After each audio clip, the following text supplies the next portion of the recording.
Greetings everyone. Thank you for being here today. I am Akshay Atreya, a graduate student at University of Houston in the Department of Construction Management. Today I am here to excited to share my project on energy consumption analysis for the city of Bangalore in India. This study explores energy usage patterns, inefficiencies, and actionable insights that could lead to energy optimization in urban setting. So the topic for today is comprehensive report on energy consumption analysis. My UHID is 2415518. Full name Akshay Atreya BINNAMANGALAM SHANKAR PRASAD. Let's begin. About this presentation today, the purpose of this project is to analyze energy consumption patterns across different building types in Bangalore. We aim to identify correlation, inefficiencies, and other critical factors that influence energy usage per square meter. Ultimately, the goal is to propose strategies to improve energy efficiency, reduce costs, and support sustainable urban development. About this slide, the dataset overview and the objective. The dataset used for this study contains 1,250 records and includes variable types such as building type, area, construction year, energy consumption, and occupancy rates. The dataset provides rich source of information from examining how structural and operation factors affect energy consumption.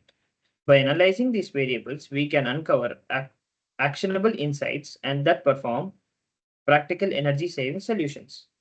The key finding and insights from the dataset are distribution of energy consumption of building type, by green certification, by number of floors, by area, by maintenance, and lastly, occupancy rate versus energy consumption. Let me introduce you to the topic. Basically, what is urban design?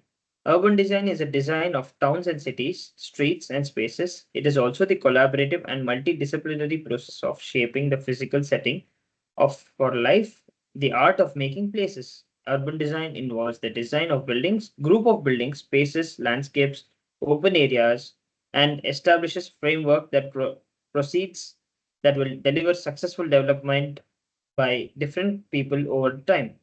It all depends on the users. The key components of urban design include public spaces, parks, plazas, street that are accessible to the public, buildings, transport systems, utility networks, and urban design aims to create functional, attractive, and sustainable environments. It focuses on enhancing quality of life for residents, promoting sustainable development, creating visually appealing and functional spaces, facilitating economic vitality through land use. About the urban design overview. What does urban design do? Uses space wisely, making it easy to get around, building what we need and what we require, protecting nature, bringing people together, making it look great. These are the things that urban planning helps us to do.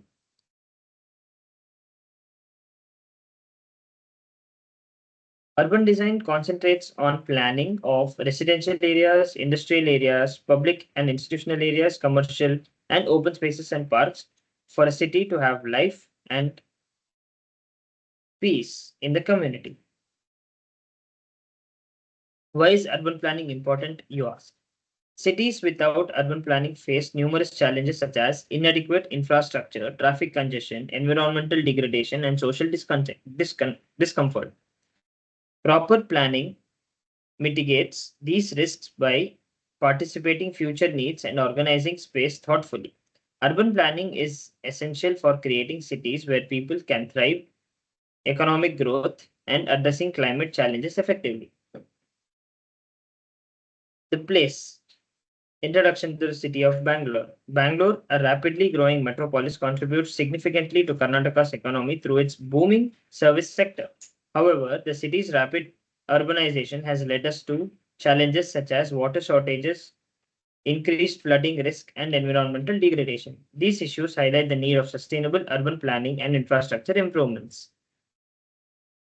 Starting with the electrical consumption in Bangalore, Bangalore's electricity consumption has escalated due to the industrial growth and population expansion. The bar chart here illustrates the comparison between Bangalore's economic contribution to that of the rest of the Karnataka state. Although Bangalore occupies the smaller geographic area, it Its economic output underscores critical role in the state's economy and corresponding energy demand. Now coming to the green graph, water consumption in Bangalore. Bangalore or Bengaluru faces significant challenges in the meeting its water demands due to rapid urbanization and population growth. The city's total fresh water demand is approximately 2632 million liters per day. The bar chart illustrates Bangalore water supply sources and shortfall.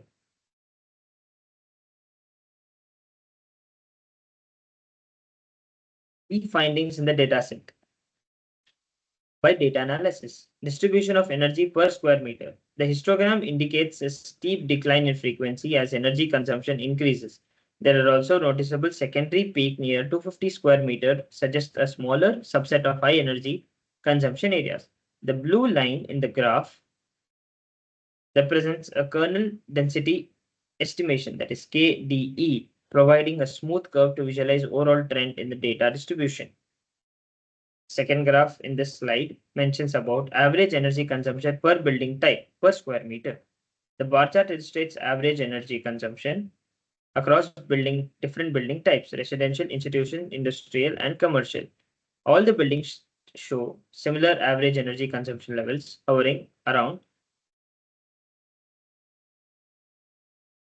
100 to 120 square meters, while the values are close. Overall, this graph highlights the energy consumption that is relatively consistent across building types with no significant outliers or extremes. 3. The energy consumption by green certification per square meter. Overall, green certifications do not appear to drastically affect the energy consumption as the distributions are relatively similar. However, the variation in the certification building suggests diverse energy performance within the category. Outliners, no significant outliners are visible in the data. 0 is not certified, 1 is certified. Yes. 4. Energy consumption by number of floors per square meter. This box plot visualizes the distribution of energy per square meter across buildings with varying number of floors.